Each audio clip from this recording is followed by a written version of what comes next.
हमारी प्यास का अंदाज भी अलग है दोस्तों। कभी समंदर को ठुकरा देते हैं तो कभी आंसू तक पी जाते हैं। जीवन साथी सबसे अजीज होता है। कॉलेज में हैप्पी मैरिड लाइफ पर एक कार्यक्रम हो रहा था जिसमें कुछ शादीशुदा जोड़े हिस्सा ले रहे थे। जिस समय प्रोफेसर मंच पर आए, उन्होंने नोट किया कि सभी पति पत्नी शादी पर जोक कर हंस रहे थे। ये देखकर प्रोफेसर ने कहा कि चलो पहले एक गेम खेलते हैं, उसके बाद अपने विषय पर बातें करेंगे। सभी खुश हो गए और कहा, कौन सा गेम? प्रोफेसर ने एक मैरिड लड़की को खड़ा किया और कहा कि तुम ब्लैक बोर्ड पे ऐसे 25-30 लोगों के नाम लिखो जो तुम्हें सबसे अधिक प्यारे हों। लड़की ने पहले तो अपने परिवार के लोगों के नाम लिखे, फिर अपने सगे संबंधी, दोस्तों, पड़ोसी और सहकर्मियों के नाम लिख दिए। अब प्रोफेसर ने उसमें से कोई भी कम पसंद वाले 5 नाम मिटाने को कहा। लड़की ने अपने सहकर्मियों के नाम मिटा दिए। प्रोफेसर ने और 5 नाम मिटाने को कहा। लड़की ने थोड़ा सोचकर अपने पड़ोसियों के नाम मिटा दिए। अब प्रोफेसर ने और 10 नाम मिटाने को कहा। लड़की ने अपने सगे संबंधी और दोस्तों के नाम मिटा दिए। अब बोर्ड पर सिर्फ 4 नाम बचे थे जो उसके मम्मी पापा, पति और बच्चे का नाम था। अब प्रोफेसर ने कहा, इसमें से और 2 नाम मिटा दो। लड़की असमंजस में पड़ गई। बहुत सोचने के बाद, बहुत दुखी होते हुए उसने अपने मम्मी पापा का नाम मिटा दिया। सभी लोग स्तब्ध और शांत थे क्योंकि वो जानते थे कि ये गेम सिर्फ वो लड़की ही नहीं खेल रही थी, उनके दिमाग में भी यही सब चल रहा था।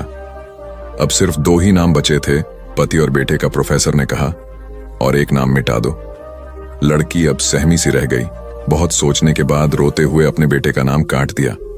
प्रोफेसर ने उस लड़की से कहा, तुम अपनी जगह पर जाकर बैठ जाओ, और सभी की तरफ गौर से देखा और पूछा, क्या कोई बता सकता है कि ऐसा क्यों हुआ कि सिर्फ पति का ही नाम बोर्ड पर रह गया?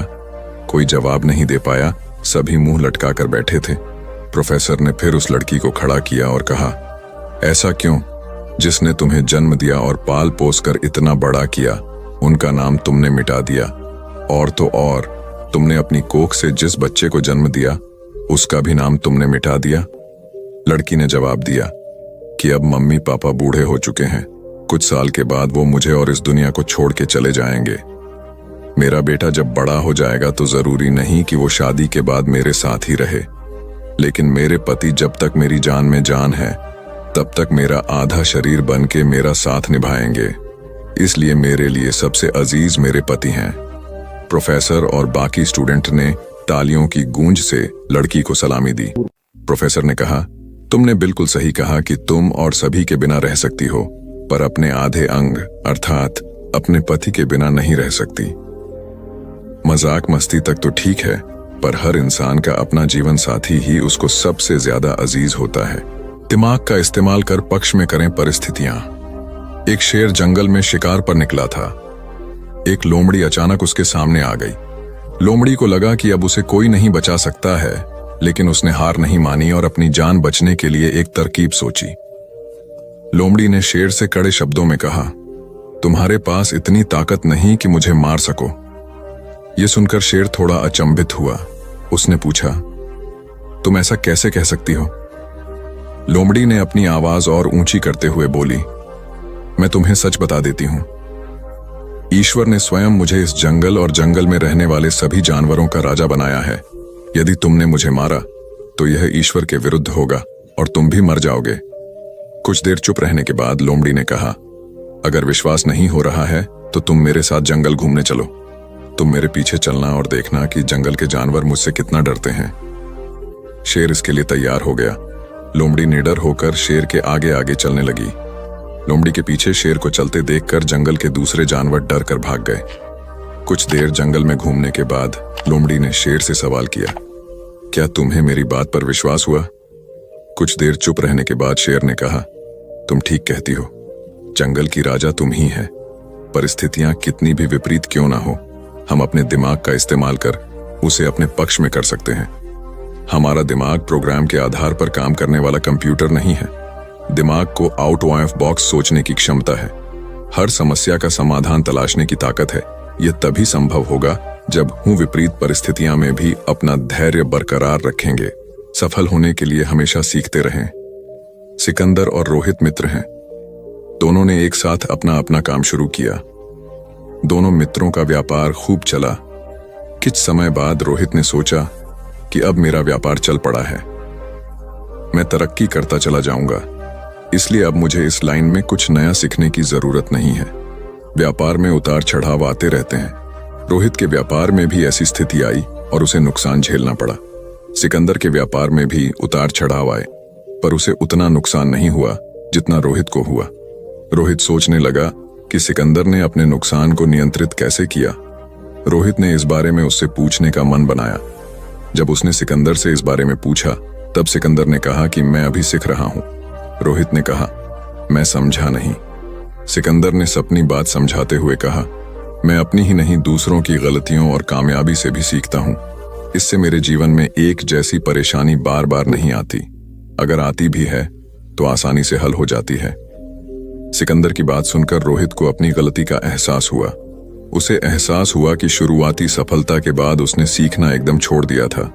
यही वजह है कि अपने व्यापार में होने वाले नुकसान का आकलन वह नहीं कर पाया। जीवन में सफल होने के लिए सीखते रहना जरूरी है। इंसान को हमेशा सीखते रहना चाहिए। इससे उसके भीतर नकारात्मक विचार नहीं आते हैं, बल्कि उसमें सकारात्मक बदलाव आता रहता है और सफलता की सीढ़ियां चढ़ता रहता है। सीखते रहने वाले व्यक्ति को सफलता के अवसर भी ज्यादा मिलते हैं। सबसे बड़ी बात यह है कि इस तरह के व्यक्ति में अहंकार नहीं होता। जिसके मन में अहंकार होगा वह कभी सीखने का प्रयास नहीं करेगा। घमंड कुल्हाड़ी हुई निरुत्तर। एक बार कुल्हाड़ी और लकड़ी के एक डंडे में विवाद छिड़ गया।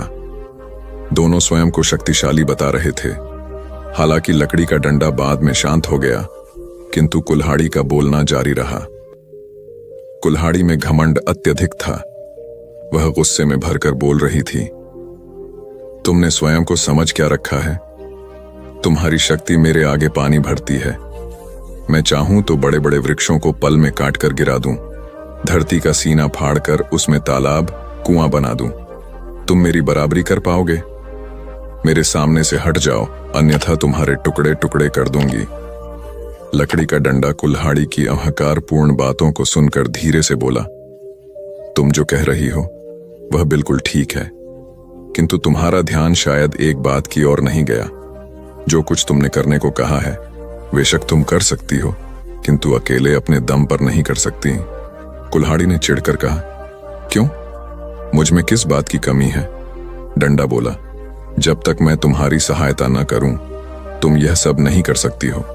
जब तक मैं हत्या बनकर तुम में न लगाया जाऊं तब कोई किसे पकड़कर तुमसे ये सारे काम लेगा?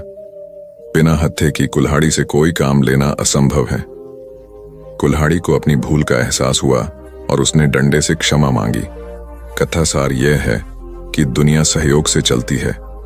जिस प्रकार ताली दोनों हाथों के मेल से बजती है, उसी प्रकार सामाजिक विकास भी परस्पर सहयोग से ही संभव होता है।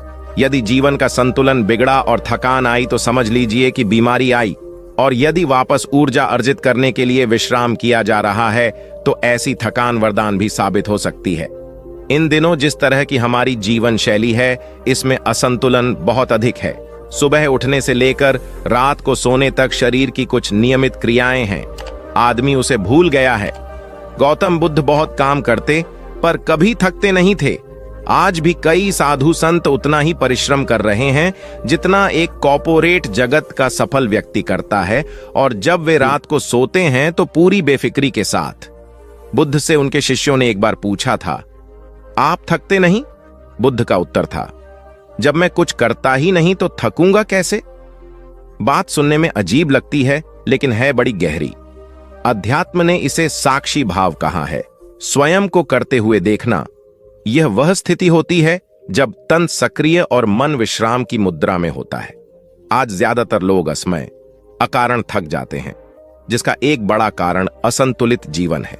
एक होता है थकान को महसूस करना और दूसरा है स्वाभाविक थकान। जिस समय आपकी रुचियों, इच्छाओं और मूल स्वभाव में धीमापन आने लगे, अकारण चिड़चिड़ाहट हो जाए, समझ लें कि यह थकान बीमारी है। इसलिए प्रतिदिन योग, प्राणायाम और ध्यान करें। ये क्रियाएं अपने आप में एक विश्राम है। करने वाला कोई और है, हम तो महज उसके हाथों की कठपुतली हैं।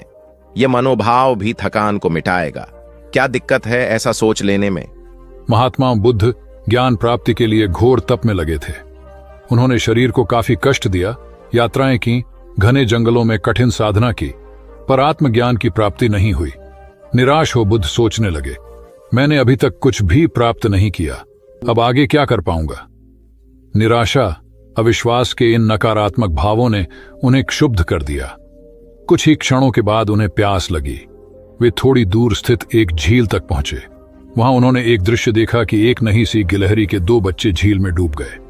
पहले तो वह गिलहरी जड़वत बैठी रही, फिर कुछ देर बाद उठकर झील के पास गई, अपना सारा शरीर झील के पानी में भिगोया और फिर बाहर आकर पानी झाड़ने लगी। ऐसा वह बार बार करने लगी। बुद्ध सोचने लगे कि इस गिलहरी का प्रयास कितना मूर्खतापूर्ण है। क्या कभी यह इस झील को सुखा सकेगी? किंतु गिलहरी का यह क्रम लगातार जारी था। बुद्ध को लगा मानो गिलहरी कह रही हो कि यह झील कभी खाली होगी या नहीं, यह मैं नहीं जानती, किंतु मैं अपना प्रयास नहीं छोड़ूंगी। अतः उस छोटी सी गिलहरी ने भगवान बुद्ध को अपने लक्ष्य मार्ग से विचलित होने से बचा लिया।